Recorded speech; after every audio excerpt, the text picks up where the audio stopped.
আজকে আমি রেসিপিটা করব ডিমের কারি।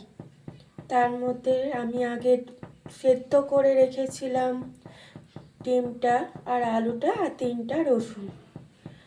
সেটা ডিমটা আমি হলুদ লবণ দিয়ে অল্প করে মেখে রেখেছি। আর পেঁয়াজগুলো একটু বড় বড় করে কেটেছি। আর কেটেছি ক্যাপসিকাম, কাঁচা লঙ্কা আর জিরার গুঁড়ো, মিট মশলার গুঁড়ো ভিজিয়ে রেখেছি। আর মশলা বেটেছি আদা, টমেটো, পেঁয়াজ, একটা পেঁয়াজ আর কয়েকটা রসুন, অল্প পরিমাণে রসুন, গোটা এলাচ কেটে রেখেছি, দারচিনি, এলাচ, শুকনো লঙ্কা আর জিরা গোটা। বেশি বড় বড় করে তুমি বলবা না। এইবার কড়াইটা গরম হয়ে গেছে, তার মধ্যে দিয়ে দেব সরষের তেল। আমি রান্না করছি সরষের তেল দিয়ে। তেলটা গরম হয়ে গেছে, এখন আমি ওই ডিমগুলো ছেড়ে দেব।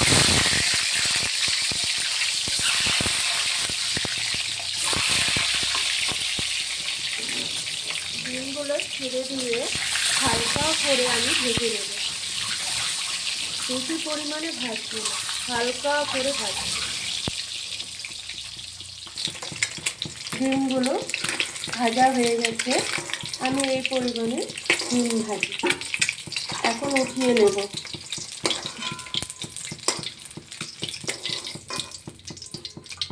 পর সোমবারা দেব ওই তেলের মধ্যে গোটা এলাচ, শুকনো লঙ্কা একটা আর গোটা জিরা।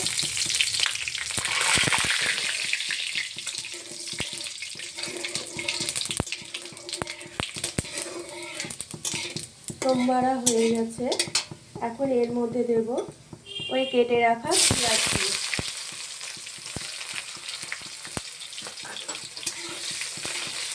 পেঁয়াজটা একটু হালকা লাল করে ভেজে নেব।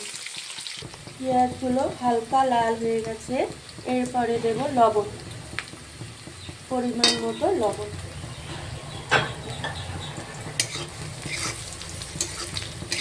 লবণটা দিলে পেঁয়াজটা একটু সেদ্ধ হবে, তারপর হালকা আর একটু লাল করে ভেজে নেব। পেঁয়াজগুলো হালকা লাল হয়ে গেছে, এখন এর মধ্যে দিয়ে দেব আমি ক্যাপসিকাম।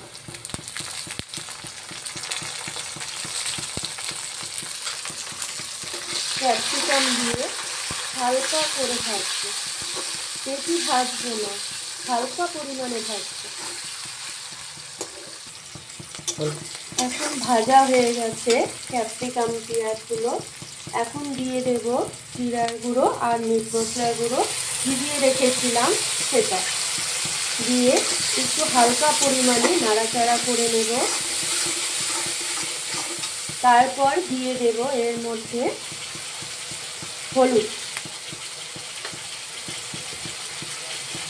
দেওয়ার পর নাড়াচাড়া করে, হালকা পরিমাণে নাড়াচাড়া করে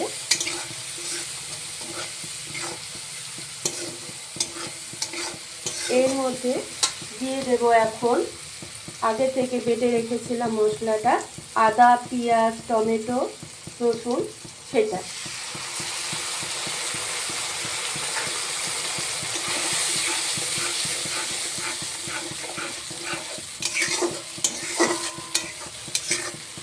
এখন দিয়ে দেব 3টা কাঁচা লঙ্কা, চিড়ে দিয়েছি কাঁচা লঙ্কাটা।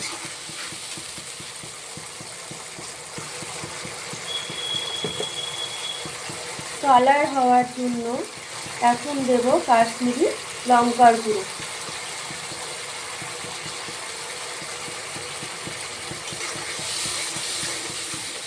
আর দেব হালকা পরিমাণে, মানে অল্প পরিমাণে নুন।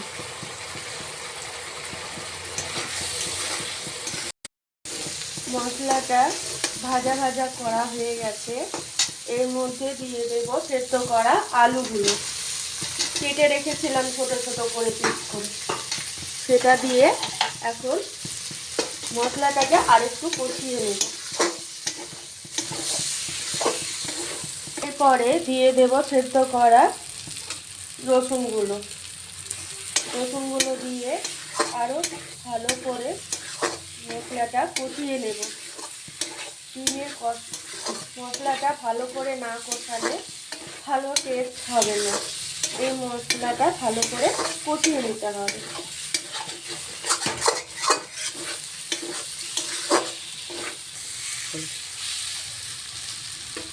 মশলাটা এখন ভাজা হয়ে গেছে, কষানোও হয়ে গেছে। এখন আগে থেকে গরম জল করে রেখেছিলাম, সেই গরম জলটা দিয়ে দেব। আমি এই ডিমের তরকারিটা মানে কারিটা আমি আঠা আঠা করব, সেই জন্য এটা বেশি জল দিইনি। এরপর দিয়ে দেব ডিমগুলো।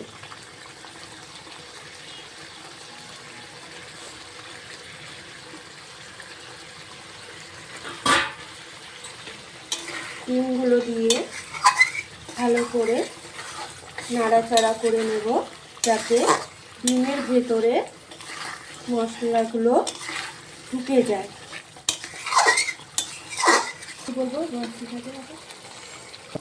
আমি এই ডিমের রেসিপিটা খুব কষ্ট করে করছি। এটা যদি তোমাদের পছন্দ হয় তাহলে তোমরা এটা ট্রাই করো এবং আমাকে সাপোর্ট করো, লাইক করো, কমেন্ট করো এবং সাবস্ক্রাইব করো। গরম জল দেওয়ার পর হালকা করে ডিমটা এরকম ফুটবে, ডিম আলু রসুন মশলাগুলো ফুটবে এবং লো ফ্লেমে আর গ্যাসটা দিয়ে দিতে হবে। একটু ফোটার পর হালকাভাবে ফোটার পর আমি একটু গরম মশলার গুঁড়ো দিয়ে এটা নামিয়ে নেব। কারিটা হাওয়ার মধ্যে হয়ে গেছে। এখন আমি হালকা পরিমাণে গরম মশলার গুঁড়ো দিয়ে নামিয়ে নেব। গরম মশলার গুঁড়ো দিয়ে হালকা করে নাড়াচাড়া করে এখন আমি এই ডিমের কারিটা নামিয়ে নেব। এখন হয়ে গেছে, রাখছি। তোমাদের যদি ভালো লাগে তাহলে আবারও বলছি ট্রাই করো, আমাকে দয়া করে আমাকে সাপোর্ট করো। তোমাদের ছোট সংসারে একটাই বলছি, আমার ছোট সংসারে একটাই কথা বলছি যে আমাকে সাপোর্ট করো। নমস্কার।